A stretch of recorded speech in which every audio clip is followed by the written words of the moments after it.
tous, c'est Seb pour votre émission Ça roule, l'émission de l'automobile, mais pas que. Et oui, Ça roule s'est exporté en télévision pour cet événement incroyable en Périgord vert qui est le Brantomobile 2025 en partenariat avec Cap TV. Voilà, vous pouvez donc suivre cela directement en direct sur Cap TV Périgord vert sur votre chaîne YouTube et vous aurez donc tous les éléments de cette super motivation 2025. Alors le Brantomobile 2025, c'est pas moins de 270 véhicules qui sont là pour nous faire rêver, petits et grands, mais également des motos, des Solex, des mobylettes. Il y a absolument tout ce qui roule et tout ce qu'on aime. Voilà. Eh bien écoutez, sans plus attendre, moi ce que je vous propose, c'est tout de suite le premier interview de ce Brantomobile avec ce que j'appelle les gens de l'ombre, ceux dont on ne parle jamais, mais qui ont pourtant une importance capitale, puisque sans eux, il n'y aurait pas ce type de manifestation. J'entends par là les bénévoles. Je vous dis à tout de suite.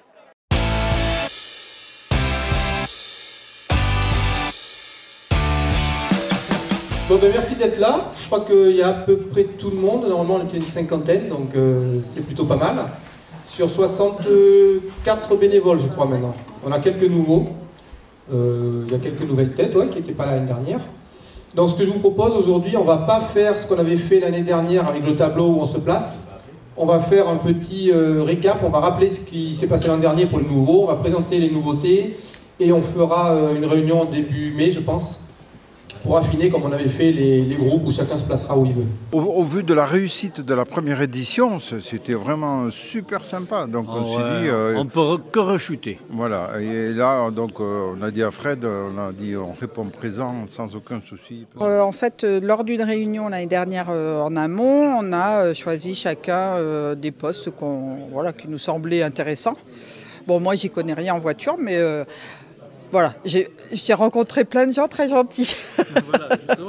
Alors moi, mon rôle, c'est de chapeauter l'organisation avec les motards. Voilà, je suis motard à titre personnel. Et donc, du coup, on encadre les parcours avec les voitures et avec différents bénévoles motos. On était responsable de parking au parking de la place d'Albret. Voilà, donc on était ensemble. On est associés de toute manière, on a une entreprise tous les deux. Oui, on a une entreprise, c'est Clavette et Boulon. Alors voilà. si vous cherchez des mécanos, voilà. On est dispo.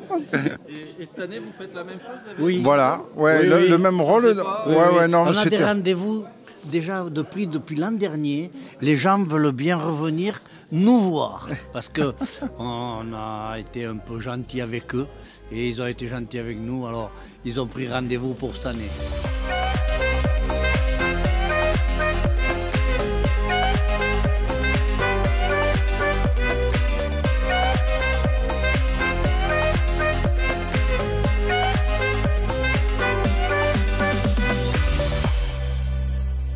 Alors il n'y a pas forcément de passion, il y a le plaisir des automobiles, le plaisir de la belle voiture.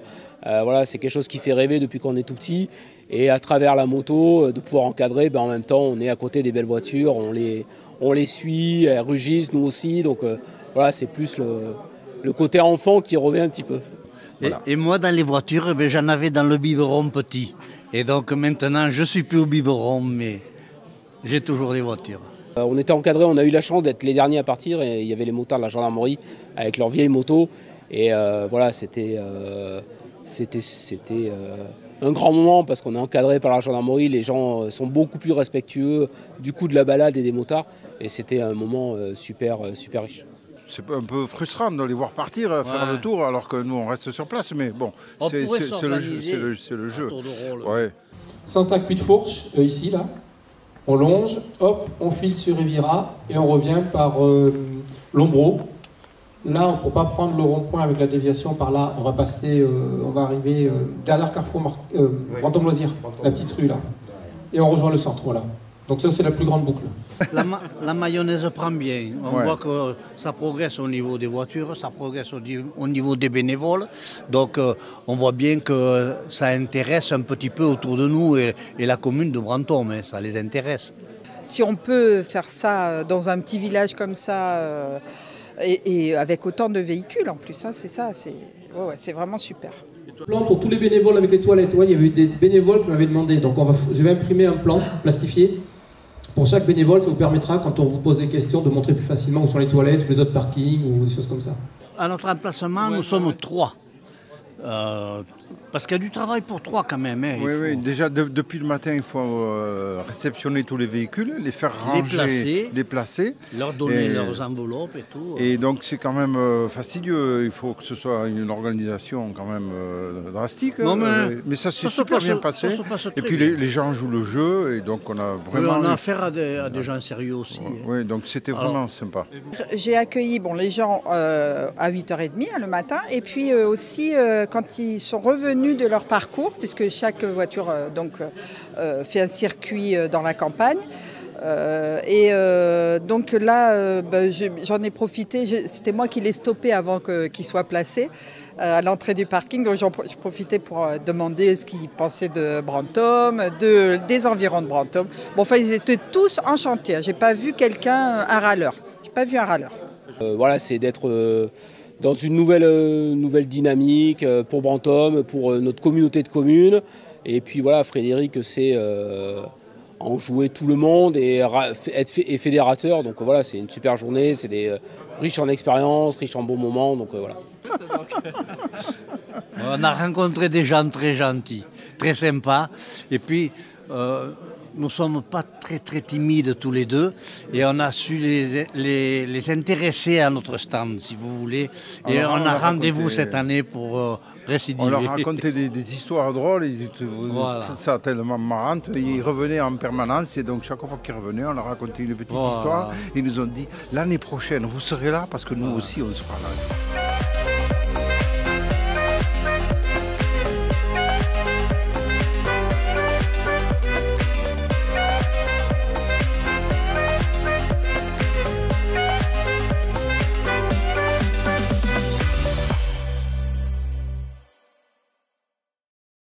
Eh bien, nous sommes de retour, donc, au Brantomobile 2025. Donc, après ce superbe reportage sur les bénévoles, on va parler un petit peu donc du Brantomobile. Qu'est-ce que comporte donc cet événement qui est maintenant un incontournable du Périgord vert depuis maintenant 2 ans, puisque là, c'est la 2e édition. Donc là, pas moins de 270 véhicules sont exposés depuis ce matin 9h. C'est juste incroyable, il y a eu 12 défilés avec pas moins de 40 voitures en convoi par défilé, je ne sais pas si vous imaginez un petit peu.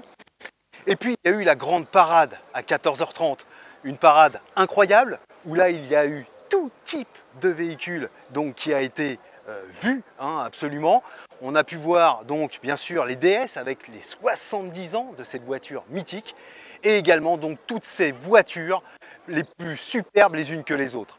Tout de suite, sans plus attendre, le reportage justement sur les coulisses, si je puis dire, de ce Brantomobile avec l'ambiance générale du Brantomobile 2025.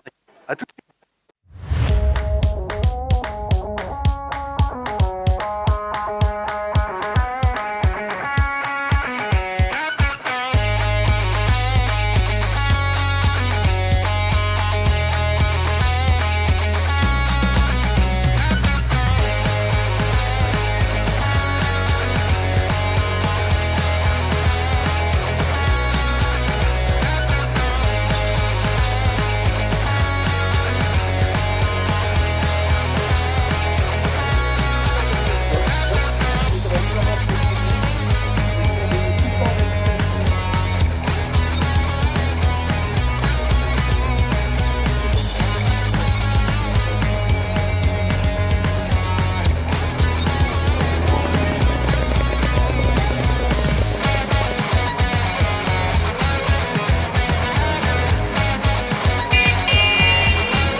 Et bien voilà, donc nous sommes de retour au Brantomobile 2025, après donc encore une fois un superbe reportage de Cap TV donc sur les animations de Brantomobile. On a pu voir un petit peu toutes les animations qu'il y a pu y avoir ce matin. Et nous avons la chance d'avoir l'une des propriétaires de ces pépites qui ont été donc en exposition parmi ces 270 voitures. Une superbe Alfa Romeo Giulia qui appartient à Valérie. Bonjour Valérie. Bonjour. Alors Valérie, l'histoire donc de cette Giulia, je crois savoir, parce qu'on s'est vu un peu ce matin, oui. Je crois savoir que c'est une voiture familiale. Voilà, tout à fait. C'est quoi cette Alors histoire? c'est mon oncle qui a un certain âge aujourd'hui, qui conduit plus trop et qui l'a acheté il y a une 50aine d'années. Ouais. Il était cycliste et il avait acheté un cycliste qui faisait le Tour de France. D'accord. Et entre passionnés, ils avaient fait affaire. Et lui profitait quand il allait faire le Bordeaux-Paris, le Paris-Bordeaux, le Paris-Sainte, enfin bon bref. Il démontait son vélo, il le mettait dans le coffre et il allait faire toutes ses tournées en vélo comme ça. Voilà, toutes ses courses, voilà. Et donc il l'a restauré, il l'a gardé tout le temps. Sa femme n'était pas trop pour, mais bon voilà, il l'a caché pour pas qu'elle lui... et pour pas qu'il la vende. Okay. Et lui, au bout d'un moment, il l'a fait restaurer et voilà, et maintenant je roule avec parce qu'il me la prête et que pour moi c'est un plaisir. D'accord, ok. Tu t'en sers régulièrement de cette voiture? Est-ce que tu roules régulièrement avec? Alors, régulièrement, on va dire tous les trimestres. Ouais. Je fais des sorties, les sorties qui sont obligatoires ici. D'accord. Voilà. Angoulême. Ok, le circuit des remparts. Voilà. Génial. C'est obligatoire. Ouais. Quand ça existait encore, on allait à Pau. D'accord. Voilà. Après, il nous arrive d'aller au classique à Nogaro. Ok. Et on a fait la traversée de Bordeaux puisqu'on est de Bordeaux. Enfin, ouais. Voilà. Ok. Est-ce que c'est une voiture qui a des caprices? Est-ce que elle a les caprices à l'âge de ses durites. Hein, ouais. On rappelle l'année de la voiture à peu 1965. 1965. Elle a 60 ans cette année. C'est fabuleux. Voilà. Donc on n'est pas tout neuf nous quand on a 60 ans, elle non plus. Complètement. Voilà. Mais aujourd'hui on a réussi à fiabiliser quand même. C'est une voiture qui était fiable finalement. Ouais. Parce qu'elle a un bon circuit de refroidissement. Et ça, c'est important ce que tu dis, parce qu'on dit souvent des Italiennes sur toutes ces années-là, ouais, c'est des tas de rouille, c'est la misère, c'est capricieux. Voilà, mais on a réussi quand même à mettre du modernisme dans ces petites voitures où on met un peu d'allumage électronique pour éviter les problèmes des vis platinées. D'accord. Donc ça améliore. Ouais. Et on essaye de mettre une pompe à essence un peu électrique pour éviter tous les problèmes de carburation. Et après, il faut un entretien régulier, évidemment. Ouais. Parce que, et puis, il faut s'en servir. Autrement, ça s'abîme. Ça, c'est important de le rappeler. Il faut qu'une voiture, elle roule. Oui. Les voitures, c'est fait pour rouler. C'est fait pour rouler. Il y a des roues. Même les collections. Mais c'est vrai, voilà. c'est vrai. Hein. Voilà. Parce qu'on dit souvent... C'est pas des voitures de musée. Et voilà, exactement. Et c'est super important. Déjà, pour les faire rouler, pour les entretenir. Et puis aussi pour le plaisir des yeux. Parce que c'est vrai, quand on voit... C'est le partage. Par exemple, la ligne qu'a ta voiture, qui je crois avait été dessinée par Scagliati à l'époque, donc qui était un designer italien de génie. Et c'est vrai qu'on voit un coup de crayon sur cette voiture qui est absolument somptueux. Fabuleuse. Moi, j'ai eu la chance de la suivre pendant l'un des défilés ce matin. Et on regardait les lignes, les courbes de cette voiture. C'est absolument incroyable. Je vais dire quelque chose qui peut choquer un peu. Je ne sais pas si c'est encore dans de la bouche d'une femme, je pense pas. Les hommes les apprécient. C'est un peu les galbes des cuisses des femmes. C'est ça, c'est ça. Mais tu sais, hein, c'est ce qu'on disait. Et elle a un beau train arrière. Ah, mais c'est ce qu'on disait. De toute façon, à l'époque, les constructeurs automobiles, la femme allait avec. Et les Italiens, les voitures, dans les femmes, ils s'y connaissent. Mais bien sûr, tout ce qui est beau, voilà. C'est comme ça. C'est comme ça, c'est comme ça. Alors, au niveau de Brantomobile, est-ce que c'est la première édition que tu fais? Oui, c'est la première. D'accord. C'est la première. On a raté celle de l'année dernière. Ok. Mais on se rattrapera. On reviendra. On reviendra. D'accord. Eh bien, donc, sans plus attendre, on va avoir tout de suite un reportage sur un micro-trottoir en fait, que nous avons fait ce matin, donc sur les propriétaires des différentes voitures, voilà, que nous avons pu voir ensemble. Donc, écoute, on va se regarder ça ensemble. On se retrouve tout de suite après. Pour une table ronde, figurez-vous, on va discuter, on va parler encore automobile. Bah oui, le Brantomobile, c'est fait pour ça. Voilà, allez, à tout de suite.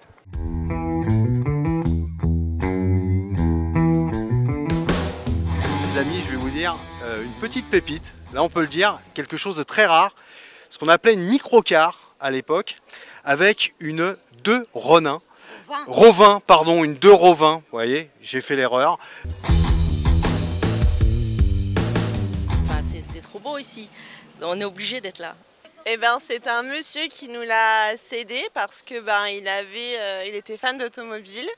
Et c'était sa première voiture qu'il a achetée et il a décidé de nous la céder parce qu'on était passionnés par des anciennes. Et il est décédé il n'y a pas longtemps et c'est un bel hommage qu'on lui fait. Ces véhicules-là, à une époque, ils servaient de charrues dans les vignes, pour tirer les charrues dans les vignes. Ils servaient pour tirer des remorques dans les fermes. Ils servaient de véhicules utilitaires. Après-guerre, on n'avait pas grand-chose pour travailler. Pourquoi vous avez choisi ce modèle? Ah oui, j'aime le marque Triumph. Triumph. Oui, Okay. Et aussi le V8. Le V8. Moteur, oui. Le moteur, ça marche très très bien. Le bruit, l'ambiance. Ouais. Oui, j'adore. C'est une voiture de famille, je vais dire. C'est un oncle à nous qui avait acheté cette voiture à Orléans en 1968, neuve donc, et qui l'a conservée quasiment jusque tout le temps de sa vie, quoi. Quelle est la réaction des gens quand ils vous voient passer avec ce type de voiture? Tout le monde aime beaucoup. Beaucoup de photos, beaucoup de gens parlent avec nous et pensent que c'est américain, c'est peut-être Corvette ou quelque chose, mais non, c'est Triumph Stag. Triumph Stag, ouais. Bah voilà. Franchement, c'est super, le temps est impeccable. Pas de soleil pour moi, c'est bon. Non, il y a du monde, c'est sympa et puis ça va être une très belle journée. Magnifique. Magnifique. Quand on voit le nombre de personnes déjà qui sont arrivées là, à l'heure qu'il est, plus de 250 voitures, c'est magnifique. Alors l'histoire de cette 2 Rovin, ce sont deux frères espagnols qui étaient aristocrates. Donc sous Franco, ils ont été obligés de s'expatrier et ils sont arrivés en France. Et c'était deux frères qui étaient vraiment ingénieurs. Et ils se sont mis d'abord à créer des petites motos et après ils ont fait des microcars. Donc il y a la D2, la D3 et la D4. Pareil, toi le Brantomobile? Première année. Première année. Comment tu trouves l'événement? Je trouve que c'est très bien, c'est super organisé. Ils ont beaucoup de bénévoles parce qu'en fait le problème c'est ça, que l'on salue. Avoir les bénévoles. Que l'on salue. Voilà. Les gens sont super sympas, en plus qu'ils s'en occupent, vraiment, c'est top. Moi bon, j'ai pas encore tout vu parce que Bien sûr. Mais en plus avec les bons cadeaux, enfin les trucs, les dépliants, voilà, c'est vraiment top quoi. C'est d'excellentes idées que je vais ramener pour éventuellement les sorties que nous on fait aussi en moins grand, mais bon voilà. Et puis bon, il y a le cadre ici de... Je l'ai entièrement démonté et remonté tout seul. Après, quelques copains m'ont aidé niveau mécanique. Est-ce que tu as la voiture qui va avec? Oui, elle est là. Ah, elle est formidable. Donc ça, c'est un petit coupé Fiat. Quelle est l'histoire de cette voiture, Michel? Ah, bah alors, il sait même pas c'est sa bagnole. Non, parce qu'elle n'est pas à moi en fait. Ah bon, il vient de la piquer, il l'a piqué à quelqu'un. Juste à l'autre bout là-bas. Ah bah, juste à l'autre bout là-bas. Moi, concrètement, non, je ne me vois pas rouler à 180 ou 200 dedans. Mais par contre, en se baladant tranquille à 80, 100, c'est magnifique, on est très très bien porté. Il y a un confort, les sièges sont d'une souplesse, on ne ressent rien du tout, même par rapport à une voiture moderne. Là, c'est un des 95 exemplaires qui ont été vendus en France en 87. Sachant que la production s'arrêtait en 88 et vraiment les derniers modèles qui ont été fabriqués ont été vendus début 89. Qu'est-ce que tu as comme auto, entre autres? J'ai la première Golf Karmann, j'ai deux Mini, j'ai la 2 Rovin, j'ai la première 2 chevaux de 60, ouais. Et j'ai une Topolino, les premières Topolino aussi. Voilà. J'ai un triporteur. J'ai un triporteur aussi qui est là-bas. Le triporteur. Ouais. Et puis après, qu'est-ce que j'ai d'autre? J'ai ma New Beetle, mais bon, ça c'est parce que ça sera ma voiture d'après.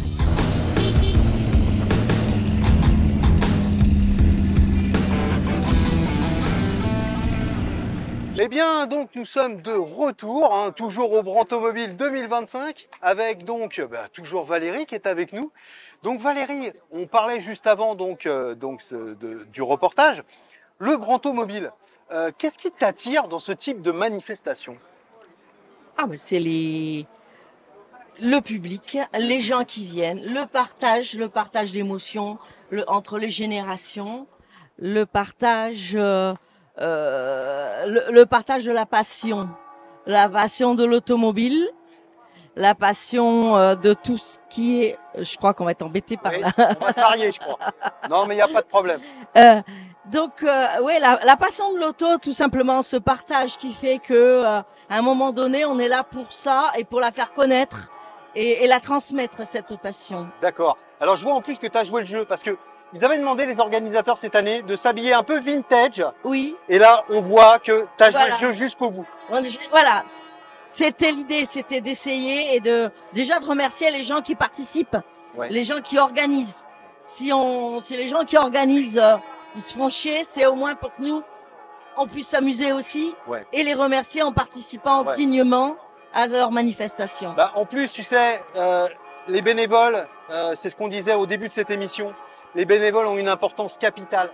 Dans le sens que sans bénévoles, il ne peut pas y avoir ce type de manifestation. Tout à fait. Et ça, il faut en être conscient. Voilà. Que ce soit le Brantomobile ou toute autre organisation, ils sont vraiment indispensables. Et si ces gens-là, ils font rien, on n'a rien. Nous, on n'est rien. Avec nos voitures, on ne fera rien. On va rester dans les garages. Tout à fait. Donc, merci pour eux. Merci de tout ce qu'ils nous font. Parce que toute l'année, il y a des manifestations grâce à des bénévoles. Une question, qu'est-ce que tu penses? Parce qu'on a vu quelques voitures dites récentes. Oui. Et j'ai vu qu'il y avait des gens qui étaient un petit peu réticents en me promenant, qui étaient un peu réticents à cela. Toi, qu'est-ce que tu penses de ça par rapport à la manifestation au Brantomobile?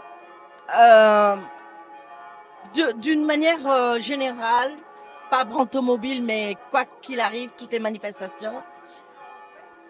Si c'est une manifestation pour voitures anciennes, c'est une manifestation pour voitures anciennes. Les voitures d'exception devraient avoir leur manifestation pour elles. Parce qu'on ne peut pas trop mélanger. Bien sûr que ce sont des passionnés, les voitures modernes d'exception. Mais c'est des voitures d'exception qui ne sont pas forcément anciennes. Donc les voitures d'exception anciennes, ça marche. Les voitures d'exception modernes, c'est un salon d'occasion, quoi. Donc elles n'ont pas lieu d'être mélangées avec les anciennes. D'accord. Voilà, c'est deux manifestations qui ont le mérite d'exister, qui devraient exister si elles n'existent pas. Et donc, il faudrait... parce que chacun a son public.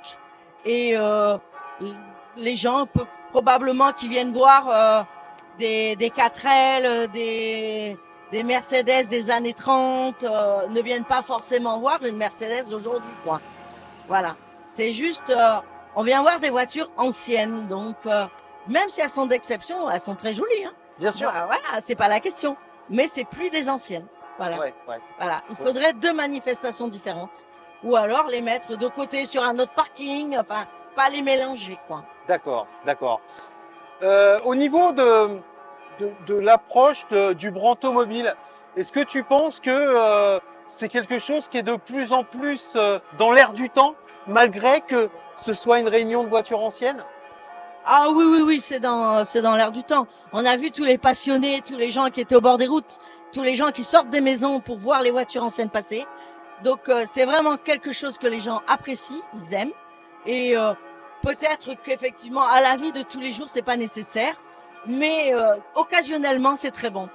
Eh bien écoute, parfait. Ce que je te propose, tiens Valérie, on va passer un petit sujet, donc toujours de Cap TV, sur un micro-trottoir que nous avons fait ce matin, justement sur les visiteurs. Donc ils ne sont pas forcément des amateurs de voitures, mais qui sont là pour l'ambiance, pour regarder de jolies voitures qui ne sont pas forcément propriétaires, mais qui ont ce genre de choses. Et on regarde ça tout de suite et on se retrouve tout de suite après.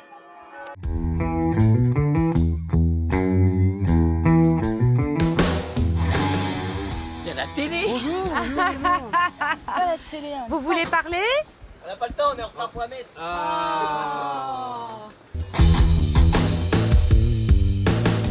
fait, on retrouve tous les véhicules dans lesquels on a roulé à l'époque.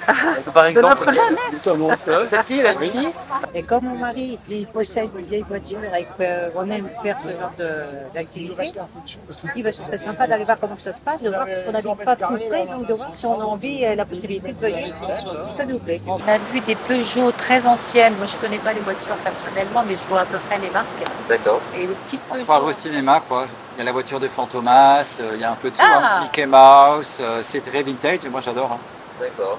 On vient de commencer, oui. Oui, on a fait le parking là-bas. On aime Ouais. bien les coccinelles, les vieux coccinelles. alors On a un ça nous coccinelle chez nous de 68 et un VW Combi de 70. Ah, bien sûr, le classique. Oui, c'est ça. oui. Je voulais savoir si cette petite voiture adorable est à vous. Celle de mon époux. D'accord. Ouais. Donc vous participez à l'événement aujourd'hui? Exactement. Oui, D'accord. oui, oui. On en profite pour l'exposer. D'accord. C'est le seul moment où on a le droit de laisser une voiture dans la rue. Dans la rue, d'accord. Par exemple. L'attraction de mon papa. Ah, très bien. Chouette. Ouais. L'attraction, oui, et puis pour toutes les douches, oui, oui. c'est sympa ça. C'est tellement convivial, c'est tellement agréable, l'organisation est superbe, c'est un endroit magnifique. Est-ce qu'on peut vous poser des questions? Mais c'est pas elle. Elle a quitté son blouson exprès. Elle Vous êtes dit, il est ici, capable vous êtes ici pour l'événement? Vous êtes venu spécialement ici? Non, on est venu parce qu'on fait partie d'une association, D'accord. les médaillés militaires de Bordeaux, Ah, d'accord. et on est une quarantaine. D'accord. Et on profite du moment, Bah oui, alors c'est sympa. très bien. Vous avez repéré déjà des véhicules qui... Celui-ci, c'était celui de mon père dans le temps. C'est D'accord. pour ça que je me suis fait prendre en photo devant. Très bien. Vous êtes venu ici pour l'événement? Oui. Avec un véhicule? En camping-car. Un camping-car. Voilà. D'accord. Il y a une visite, une promenade, et D'accord. après je crois qu'il y a la parade en ville. Il y a tout le programme d'écrit à l'intérieur. Ok, super. Dans tout ce qu'il y a sur la journée. D'accord. Et ces panneaux là, ça sert à quoi en fait? Et ces panneaux, ils les mettent dans les voitures. D'accord. Parce qu'il va y avoir comme un petit rallye où ils vont tourner Ok. avec des motos qui vont faire un peu comme des relais. Il y a une superbe atmosphère avec les voitures et les participants, ça fait envie. Vraiment, on va aller voir ça de plus près. C'est quel type de modèle ce matin? Il y a de tout, ça varie. Ça varie, ça varie. Dans un lieu comme ça, sur une manifestation comme ça, en fait, comme les gens sont curieux et viennent nous voir, on discute prévention et souvent on détecte des problématiques chez les gens et voilà, et qu'on peut après essayer d'arranger avec nos collègues de brigade territoriale locale. Elle est à vendre. Elle est à vendre. Si ça intéresse quelqu'un, je fais la pub. Merci.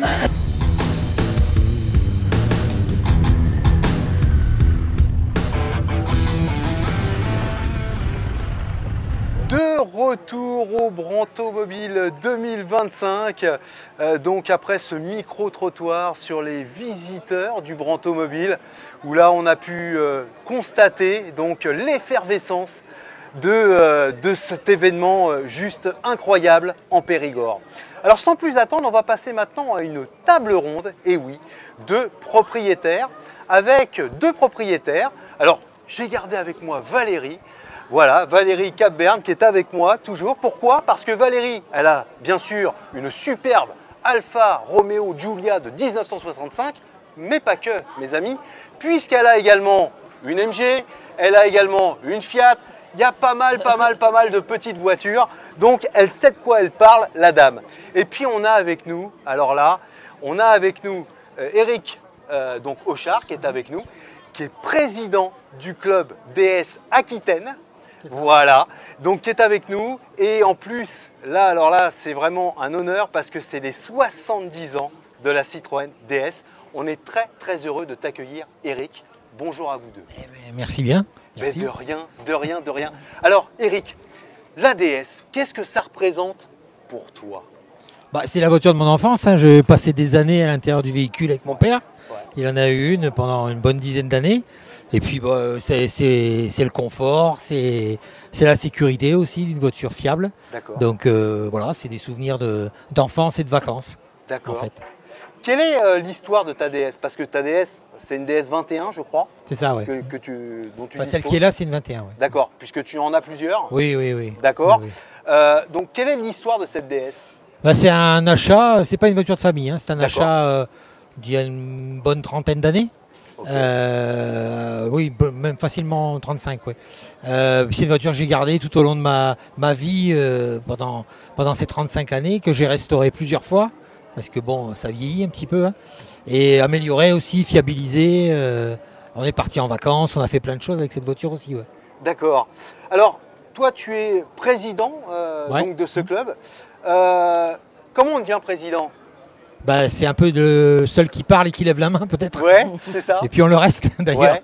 Il y a la passion aussi qui parle. Ouais, il y a la passion et puis il y a une équipe aussi parce qu'on est plus d'une centaine d'adhérents quand même en Aquitaine. D'accord. Sur les 400 départements de l'Aquitaine. Ouais. Et puis il y a une belle équipe autour de nous pour faire, hein, puisque aujourd'hui, moi je suis pas local hein, de Brantôme, mais j'ai 2 adhérents ici qui sont actifs et qui habitent à côté et qui nous ont proposé de participer à cet événement.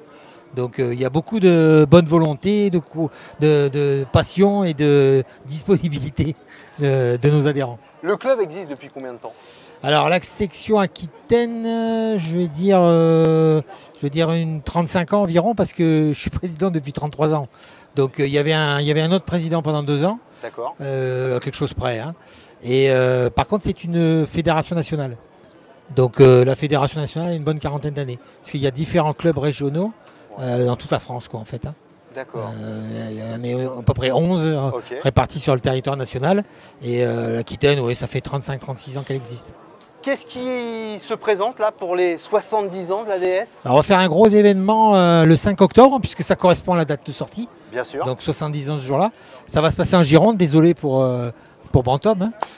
Voilà. C'est pas grave, on est voisins. Voilà. On est voisins. Ça va se passer au château du Taillan, au Taillan-Médoc. Et là, le projet, c'est de réunir 70 DS. D'accord. Donc on le fait en principe en association avec DS Automobile. Ouais. Pour la sortie de la DS8 à l'occasion. Ouais. Et donc l'idée c'est d'avoir vraiment un panel représentatif des voitures et surtout c'est 70 voitures. Ce qui n'est pas évident à réunir hein, quand même sur une date précise, c'est jamais simple. Hein. Mais bon, on va y arriver. Moi j'ai une question justement, je rebondis là-dessus. Qu'est-ce que tu penses du patronyme DS qui est aujourd'hui emprunté donc, à une marque premium par rapport à l'emblématique voiture que tu connais? Il y a une certaine récupération, je pense. Mais c'est assez marrant parce qu'ils font cette récupération, mais au départ, ils ne nous ont pas du tout associés. C'est assez étonnant comme comportement. Mais là, par contre, ils ont l'air de faire un petit peu machine arrière et de vouloir un petit peu se servir de nous pour la sortie des différents modèles.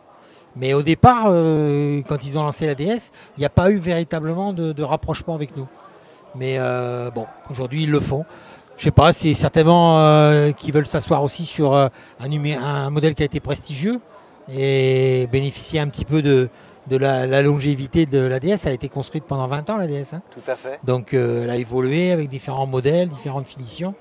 Donc peut-être qu'ils veulent profiter de ça, je ne sais pas trop. Mais bon, ils sont en train de changer d'a priori, on va dire.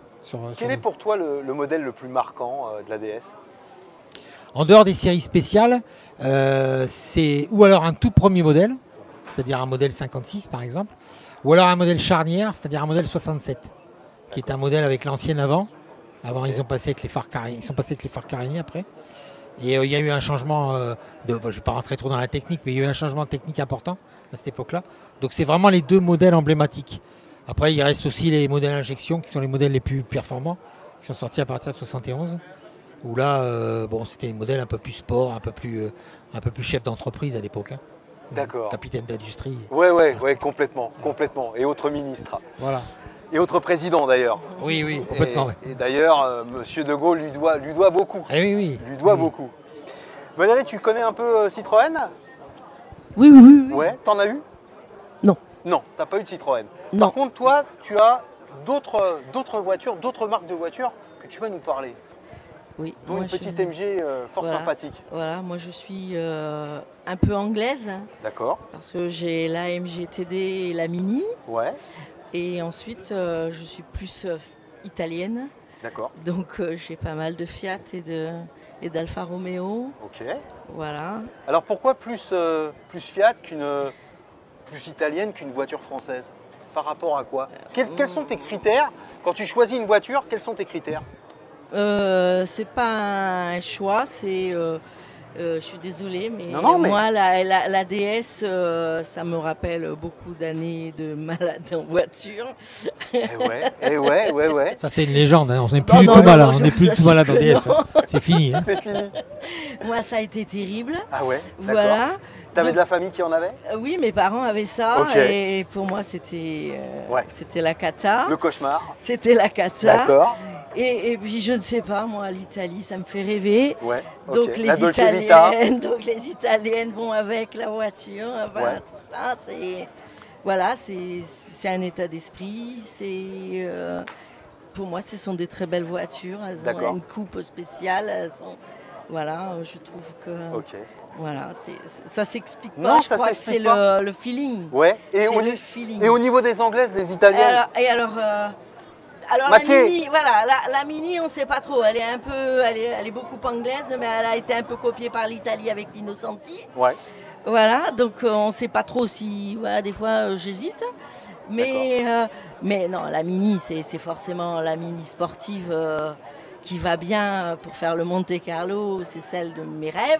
Ouais. Voilà, donc c'est celle avec laquelle... C'est les années 60s. C'est ça, c'est celle avec laquelle j'ai grandi. C'est ce que j'aimais, c'est ce que j'aime. Donc voilà. Et puis la TD, ben, c'est purement l'anglaise de balade. C'est une voiture ancienne, mais qui a un comportement moderne. Ouais. Et c'est pour le plaisir juste d'être les cheveux dans le vent. D'accord. D'accord. Voilà. Ok. Eric, au niveau des Citroën, qu'est-ce qui te plaît dans la marque Citroën? Le confort. Le confort, eh ben voilà. Ouais. Le confort, ouais, oui, puis la technologie, parce que c'est une voiture étonnante quand même, encore aujourd'hui. Hein. Ouais. Mais je vous assure, on a plus mal au ventre dans les DS. C'est vrai. Mais c'est vrai en plus, parce que les suspensions... Vous êtes devant ou derrière? Les deux, ça m'arrive d'être aussi bien devant que derrière. Faut lui faire faire un tour, Eric. Ouais, peut-être. Il n'y a que ça pour la convaincre. Voilà. Mais non, mais c'est surtout la technicité des voitures qui est intéressante. Ouais. Ah oui, c'est sûr que techniquement, c'est quelque chose. Oui. Enfin, très avant-gardiste. Hein. Ah non, mais là-dessus, il n'y a pas de doute. Mais non. Ouais, bien sûr. Oui, bon, après, c'est une question de goût. Bien sûr, c'est une question de goût. C'est une question de goût. Voilà. Et toi, d'ailleurs, mis à part Citroën, tu as eu d'autres marques de voitures ou tu as toujours été citroëniste? Un rapide passage chez 504, cabriolet, Peugeot, mais ça n'a pas duré. Ça n'a pas duré, ouais. Non, ça n'a pas duré parce que j'avais pas la fibre. Mais non, plusieurs DS, une SM. Mais SM. Voilà. Là, il y a un côté italien là, sur le coup. Ah oui, ça pour le coup, SM, fabuleuse voiture. Oui. Tu ne l'as plus Si, je l'ai toujours. Tu l'as toujours? Ouais. D'accord. D'accord. Boîte mécanique? Boîte mécanique, la mienne, mais il y a eu boîte auto. Tout à fait. Il y a les 3 litres en boîte avec auto. Un 3 litres. Et là, c'est le 2 litres 7 si je ne m'abuse. Là, c'est le 2 litres 7 carbu, tout à fait classique. D'accord. En 170 chevaux. C'est ça, ouais, vous le connaissez bien. Ouais, c'est ça. C'est ça. Ouais. Une superbe 4 voiture. 4 arbres à mon-tête quand même, pour l'époque c'était pas mal. Non mais c'est ça pareil, un design, un coup de crayon qu'on aime ou qu'on n'aime pas. Et là on retrouve, là on rejoint quand même quelque chose, le côté italien. Voilà. Parce que là il y a quand même un coup de crayon, c'est voilà. Soit on aime, soit on déteste. Mais c'est quand même une voiture assez sensationnelle. Quoi. Et qui fait encore rêver à aujourd'hui. Je veux dire, une voiture comme ça, la DS aussi. Moi je veux dire, je regarde une DS, etc. Voilà, mais je veux dire, l'ASM, pour tout amateur passionné de voiture, c'est quand même un chef-d'œuvre. C'est sympa, oui. C'est un chef-d'œuvre. Au niveau donc de l'atmosphère des passionnés, parce que je pense qu'il y a quand même une connivence, même si, vous voyez, il y a des rapports différents d'une marque à l'autre, mais je pense qu'il y a quand même une connivence entre passionnés automobiles. Bah oui, je pense. Oui, pas de problème. On est tous sur le même bateau. On va tous dans le même sens. C'est-à-dire qu'il ne faut pas dénigrer le fait que l'automobile ancienne, c'est quelque chose que l'on aime. Donc, quelle soit la marque. Bien sûr. Je ne me vois pas dire monsieur après une belle voiture alors qu'elle est forcément très belle. Voilà, elle n'est pas forcément à mon goût. Bien sûr. Mais elle est quand même très belle et on regarde toutes les voitures, quelles que soient. Tout à fait. C'est vrai, quand on collectionne, on s'intéresse aussi à la restauration. Et on est capable de voir si c'est des restaurations qui ont été poussées et de reconnaître, comme vous dites, si la voiture est belle ou bien refaite en tout cas, ou bien entretenue. Bien sûr. Donc non, il n'y a pas de rivalité. Hein. Ah non, il y a un respect de chacun. Qu'est-ce que vous pensez de la place des voitures anciennes au jour d'aujourd'hui dans notre pays? Alors là, c'est un sujet délicat, ouais, parce que alors autant parfois on peut être admiré, globalement on est assez souvent admiré par les passants, par les visiteurs, etc. Mais aujourd'hui, dans un contexte d'écologie, parfois il y a quelques critiques sur les éventuelles tâches que nos voitures pourraient faire. Bon, c'est un peu bizarre un peu en ce moment. Il y a parfois un regard, des fois un petit peu négatif sur certaines voitures anciennes. C'est dommage. Mais d'une manière générale, on est quand même encore souvent salué par un pouce en l'air sur les routes. On est admiré aussi sur ces expos comme ça. Bon, c'est quand même encore assez positif. Mais bon, j'ai entendu parfois des choses un peu plus négatives. Ouais, moi, je pense qu'on nous accepte bien sur des périodes courtes, on va dire, des expositions, des journées comme aujourd'hui, mais que dans la vie de tous les jours où il faut aller travailler, les côtés un peu bobos de la ville et tout ça, on nous dit ouais, enfin votre voiture a pu, on nous fait des signes un peu bizarres quand même des fois. Donc, okay. Donc des fois c'est pas très agréable, mais ils sont contents de les voir le samedi, le dimanche quand ils se promènent. Et puis, mais bon, il y a toujours des ronchons partout. Ouais. Faut pas en tenir compte. Ouais, complètement. Voilà, ça reste à la marge. Et, que pensez-vous justement de la fin des ZFE parce que ça, on en parle de plus en plus. C'est pas tout à fait quand même encore. Ouais. Ça doit encore être voté. Hein. D'accord. C'est en bonne voie? Ouais, a priori, ouais. Ouais. Pas pour préserver la voiture ancienne en particulier, mais... Ouais, tu penses que c'est pas pour... non, c'est pas le but. C'est pas que ce but-là, en tout cas. D'accord. Mais plutôt économique, peut-être? Ouais, je pense plutôt, ouais. Je pense plutôt, ouais. Mais c'est pas acté encore, hein, je crois. Je crois que ça doit encore passer au Sénat, il me semble. D'accord. Je crois, c'est ça. Oui. D'accord. Eh bien, écoutez, en tous les cas, je vous remercie grandement à tous les deux. Merci de nous avoir invités. Voilà, d'avoir partagé votre passion à ce Brantomobile 2025. Merci à vous. Eh bien, écoutez, ce que je vous propose, on va se regarder une petite interview avec Patrick Bellard, qui est également coordinateur donc, sur le Brantomobile et grand collectionneur de voitures, et qui va nous présenter sa Renault F4. Et ouais, une Renault F4, la fourgonnette qu'on a bien connue, qui va nous présenter tout ça, et on se retrouve tout de suite après. Merci à vous.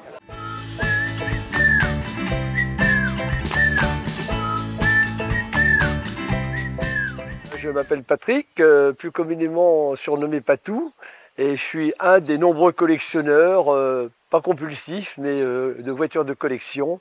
Je fais partie effectivement de cette tribu de collectionneurs passionnés.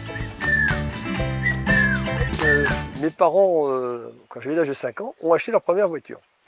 Et la première voiture était une 4 chevaux. Donc déjà, il y avait une approche avec Renault. Et donc je me souviens très bien de cette voiture, elle était grise, je me souviens une partie du numéro d'immatriculation, qui était dans le Nord. Elle était 55-56, bien reconnaissable avec les fameuses roues à bâton pour les spécialistes, le cadran à oreille et d'autres subtilités, sachant que cette voiture a été conçue en 43, sortie en 47 jusqu'en 61. Donc c'était notre première voiture dans les années 55, ce qui n'était pas très courant non plus d'avoir des voitures de ce type. Mes parents de la 4 chevaux sont passés à la Dauphine, de la Dauphine ils sont passés à la Renault 5 et ils ont évolué, et puis moi j'ai évolué ici et ma première voiture a été une 4 chevaux aussi, c'était celle de ma mère d'ailleurs à l'époque, et dès que j'ai pu j'ai acheté une autre voiture, je suis passé à la Dauphine, je suis passé assez jeune à la R8 Gordini qui est déjà quelque chose d'assez extraordinaire, et c'est sûrement un des plus gros regrets, c'est de l'avoir lâché pour des différentes raisons. Et puis j'ai continué la série DR avec la 4L, la R5, la R16, voilà, bon, j'étais Renault. L'aventure Renault commence comme dans beaucoup d'autres marques, fin des années 1800, et Renault, principalement Louis Renault, qui est un des 3 frères de la famille Renault, à 20 ans, commence à bidouiller, on pourrait dire c'est le mot plus à la mode, bidouiller dans l'atelier parental pour construire des moteurs. Et il se met en tête de déposer un brevet pour construire une voiture avec un moteur à vapeur. Il achète une demi en bouton qu'il adapte et il commence à mettre dessus une boîte de vitesse. Parce que ce qu'il y avait dedans ne convenait pas. Et il dépose un brevet pour la boîte de vitesse dite à prise directe. Et avec cela, il fait le pari de monter la fameuse rue Le Pic de Paris, qui est une rue très pentue pour les Parisiens et qui mène à Montmartre. Et il gagne son pari. Et là, il acquit une notoriété et il se lance. Et quelques années plus tard, même assez rapidement, il monte la société avec ses 3 frères. Et très rapidement, il va sortir une voiture qui s'appelle la A, qui coûtait 3 500 francs d'époque. En gros, aujourd'hui, 11 500 €. Et il commence à vendre de l'automobile. Et il comprend très vite que l'avenir de la voiture est là, puisque les gens cherchent de la mobilité. Le premier conflit de la guerre mondiale survient, et Renault, comme d'autres industries, se met au service de l'économie de guerre, et il commence à adapter des véhicules de l'armée en les blindant, et il crée son fameux tank, une première autochenille blindée, qui est toujours exposée, enfin elle était exposée avant chez Renault au siège à Billancourt, et il crée cette fameuse machine auto-blindée qu'on appellera tank par les Anglais. Il y a un événement historique qui est très connu aujourd'hui, c'est la fameuse bataille de la Marne avec les taxis. Les taxis de la Marne, en fait, c'était des taxis de Parisiens, étaient des Renault. Et c'est le premier cas de transport de troupes rapide fait en utilisant des voitures. Là aussi, il a gagné en notoriété. Et pour reconnaissance de son effort à la nation, le maréchal Pétain l'a décoré de la Légion d'honneur. On peut dire que ça, c'est l'apogée de Louis Renault et de la maison Renault. La deuxième partie de la vie de Renault a été un peu plus chaotique, avec le second conflit 39-45, où Louis, donc, puisqu'il était aux commandes de la régie, enfin de cette société, a contribué, peut-être par reconnaissance, ou je ne connais pas in fine ses convictions, a préféré suivre son mentor, à savoir le maréchal Pétain. Et il a entrepris une certaine, on peut parler de collaboration pendant cette période 39-45, notamment avec les usines qui ont produit pour l'occupant. Et ça lui a valu, à la fin de la guerre, d'être arrêté, emprisonné, et il est mort quelques mois après.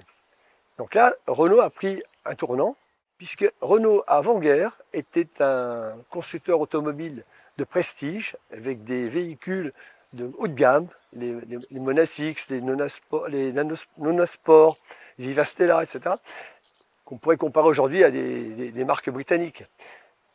Le fait d'avoir fait un mauvais choix, dirons-nous, à la fin de la guerre, fait que le gouvernement met la main sur Renault, le nationalise, et Renault devient l'armure régie nationale des usines Renault. Où là, l'État, qui est actionnaire majoritaire et qui nomme un PDG, on va dire plutôt un chargé d'affaires, qui est Pierre Le Faucheux, dit il faut faire du populaire et bascule dans la popularité. Citroën l'avait déjà fait avec sa 2 chevaux, et là, il commence à se mettre en place avec des nouveaux modèles plus accessibles au public, à savoir la 4 chevaux, dont sa conception remonte à 43 et qui est sortie en 47. Mais Renault, dès 49, avait déjà encore des innovations. Il a été le précurseur de la crémaillère, il a inventé le démarrage automatique des voitures, à savoir le démarreur, alors qu'avant les voitures se démarraient à la manivelle, etc. etc. Et il a poussé avec des choses plus anecdotiques, la condamnation centralisée des portes, les 4 freins à disque sur une voiture de série. Voilà, bon. Il a toujours été, il a déposé des milliers de brevets, où ses ingénieurs l'ont fait pour lui, et c'était dans l'ADN de la marque. Et toute la série des Renault, on ne va pas toutes les faire, mais 4 chevaux, Dauphine, et puis on attaque la série des R4, R5, R6, R7 espagnols jusqu'à la R30, toute la série des R a donné naissance à des tas de voitures qui aussi aujourd'hui font partie du patrimoine. Alors, nouveau terrain de jeu, là nous sommes complètement dans le désert, et on vient tous de se planter les premiers. Dans les premières dunes de sable. Ça saute un peu. À bientôt si je m'en sors. Là, il y a la 4L qu'on voit aujourd'hui, surnommée la baroudeuse. Ça aussi, ça correspond à une volonté. D'abord, j'ai eu une 4L quand j'étais dans les années 70, professionnellement, j'en ai eu personnellement. Enfin, c'était aussi une voiture utilitaire. En Afrique, c'était une voiture qui passait partout, par exemple. Il y a une expression que j'aime bien, qui n'est pas de moi, mais qui revient souvent. En fait, rouler en ancienne, c'est rouler en décalage. Et aujourd'hui, je dis toujours, de façon un peu provocante, moi, je ne suis pas assez riche pour avoir une voiture neuve. Donc, je rigole parce que les gens me regardent, et je dis, ouais, je préfère avoir 2 anciennes qu'une neuve. Et ça, c'est quelque chose. Alors, les bichonnets, moi je ne suis pas angoissé, on fait le contrôle. Bon, ça peut arriver, on a la caisse à outils, quelques pièces, mais à chaque fois que je suis tombé en panne, dans l'heure qui suivait, je repartais. Quand on est en sortie, en Maroc, 7700 km, tous les jours on a eu des ennuis, mais tous les jours on est reparti avec la voiture. J'étais pas le seul d'ailleurs. Non, c'est un état d'esprit. Le décalage me plaît bien. Moi, ça me gêne pas d'être en décalage. Tout le monde me dit, oui, mais il faut être mécanicien. Et tout le monde, bon, alors, il ne faut pas avoir fait de la mécanique, ça peut aider en tant que professionnel, mais beaucoup de personnes, quel que soit le sexe d'ailleurs, hein, se mettent dans la mécanique, soit par la force des choses, mais également par le prolongement de la passion d'avoir cette voiture. Bien sûr, il faut se documenter. Il y a pléthore de documentation, des revues techniques, des forums, des clubs, des échanges dans les bourses de pièces. Donc tout ça, ça fait partie de l'ensemble. Le partage également fait partie intégrante. Avec un point important dans les clubs, je vois par exemple le club 4L du Périgord, c'est intergénérationnel et intersociétal. On ne parle jamais de boulot, on ne sait pas qui fait quoi, on est là pour la même passion. C'est de se balader avec une bagnole qui nous fait plaisir. Ne pas se presser, ne pas sauter sur la première voiture, ne pas se laisser séduire par la couleur de la robe de la dame. Moi, je ne regarde jamais une voiture par-dessus, je regarde toujours une voiture par le dessous. C'est l'état des châssis, de manière à ce que le rêve ne devienne pas, disons, un cauchemar. Il y a trop de personnes qui sont retrouvées, à tort ou à raison, possesseurs d'une voiture, qui a fait que cette voiture est devenue un cauchemar, qui ont passé du temps, de l'argent, et là on brise le rêve et ça dégoûte. Ne pas hésiter à demander, encore une fois, l'historique des voitures, les transparences. On permet d'avoir certaines informations aujourd'hui avec les sites comme la NTS sur l'historique de la voiture. Bon, et aussi se faire accompagner.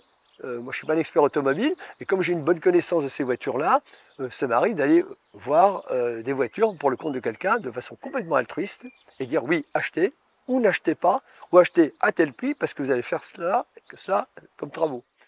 Ma compagne qui a eu l'idée, c'est pas moi qui ai eu l'idée, j'ai une baroudeuse, j'ai ma Floride qui s'appelle Espérance, que j'ai attendu longtemps, et j'ai ma Caravelle qui s'appelle Isabella. Pourquoi?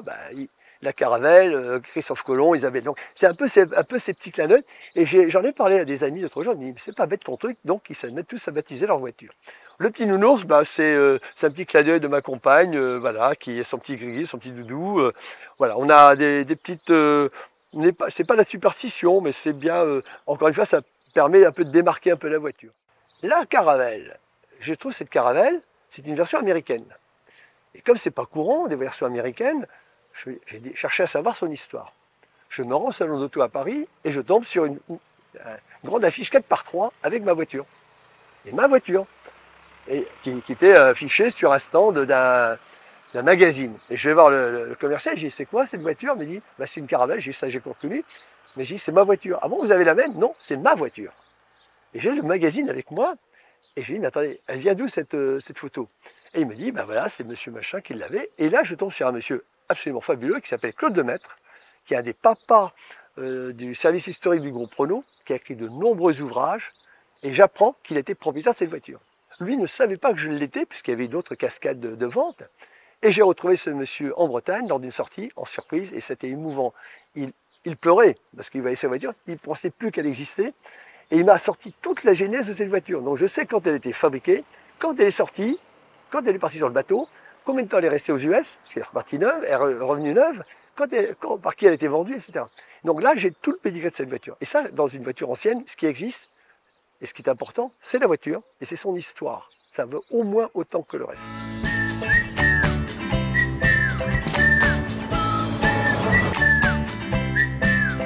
Retour donc pour la fin de cette émission sur le Brantomobile 2025 et décidément ce Brantomobile 2025 aura réservé son lot de surprises puisque figurez-vous, nous avons la chance d'avoir pour finaliser notre émission l'organisateur du Brantomobile, et oui, Frédéric Villès. Salut Fred. Salut Seb.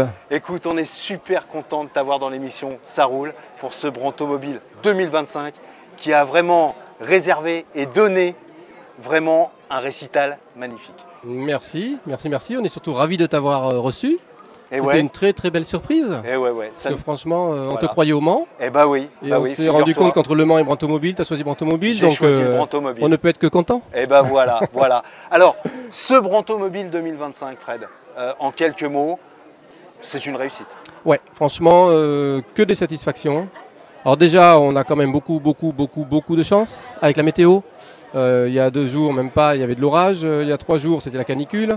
Donc on est tombé sur une journée où on a eu ni pluie ni trop chaud. C'était la journée parfaite. Donc déjà, c'est un gros coup de bol. Et après, tout s'est déroulé comme prévu, comme espéré. Donc beaucoup de monde, beaucoup de voitures, de très belles voitures. Les nouveautés qu'on a proposées se sont bien passées. La parade, les bénévoles ont encore fait un travail extraordinaire. Voilà, ah oui, parce que là 80 bénévoles cette année, mais le gros challenge c'était de reprendre le repas, parce qu'on a fait manger 370 personnes, repas traiteur servi par les bénévoles, c'était une première, et ils ont assuré, il n'y a pas eu de problème, donc franchement encore un très beau travail des bénévoles, pour une journée parfaite, quoi. Franchement beaucoup de monde, tout le monde est ravi, on a que des bons retours. Et là, on va aller faire la remise du prix du public, coup de cœur du public, la plus belle voiture. D'accord. Donc j'ai les sondages, on a plus de 700 votants, donc ce qui est pas mal pour une première expérience. Ouais. 700 votants en QR code sur les voitures, on ne pensait pas que ça marcherait aussi bien. Et je suis ravi parce que celui qui gagne, c'est quand même une très belle ancienne. Donc on est quand même dans l'esprit de ce qu'on veut à Brantomobile, c'est quand même de belles anciennes voitures. Okay. On a quelques modernes, il y a des gens qui m'ont dit les modernes, ils n'ont rien à faire là, après il en faut un peu pour tous les goûts. On fait plaisir aussi aux gens d'amener quelques belles voitures modernes, mais pas beaucoup, mais voilà. Mais la vainqueur, ça va être une belle ancienne et ça nous fait plaisir. D'accord. Est-ce qu'on peut avoir la marque de cette voiture? Non, pas encore. Ou l'origine? Pas encore. Non, pas encore. Ah, à 17h30, à 17h30. Jusqu'au bout, il garde le suspense. Ouais. Ça, c'est un professionnel, moi je vous le dis. Eh bien écoute, Fred, en tous les cas, nous on voulait te remercier pour cette organisation, pour tout le travail que tu as mené. Je pense qu'on peut vraiment applaudir parce que c'est vraiment un super boulot qui a été fait. Merci encore grandement pour le Brantomobile 2025. Et puis, écoute, on dit à l'année prochaine, quoi qu'il en soit. C'est ça. Et puis, on te libère parce que tu as des choses à faire. On va faire la remise des prix. Voilà, à faire. Merci encore, Fred. Et merci d'être venu et merci à Cap TV d'avoir répondu présent pour ce premier plateau extérieur. C'est super chouette, on a plein de nouveautés, ça fait plaisir. Eh bien, écoute, voilà, que du bonheur. Merci encore, Frédéric. Eh bien, écoutez, chers amis, cette émission va se terminer avec le Brantomobile 2025. À mon tour, je voulais vous remercier grandement pour votre présence, toutes ces superbes voitures qui ont été présentes, le temps qui a été avec nous également. Je vous dis donc à l'année prochaine pour la prochaine édition de Brantomobile. En attendant, portez-vous bien. Bonnes vacances à tout le monde. Et puis surtout, si vous voulez nous suivre sur les réseaux sociaux, parce que ça c'est important pour nous donner de la force, Cap TV Périgord Vert, où vous retrouverez donc votre émission sur le Brantomobile 2025. L'émission Ça roule également sur Liberté FM et sur la page Facebook de Liberté FM. Si vous voulez donc avoir votre voiture, votre moto, votre vélo moteur dans l'émission Ça roule, rien de plus simple. Vous tapez donc sebastien.eck@libertefm.fr et je me ferai un plaisir de vous répondre et de vous avoir dans l'émission Ça roule. Merci à vous, à très bientôt. Merci à Cap TV, merci aux équipes et je vous dis à très bientôt. Bye bye!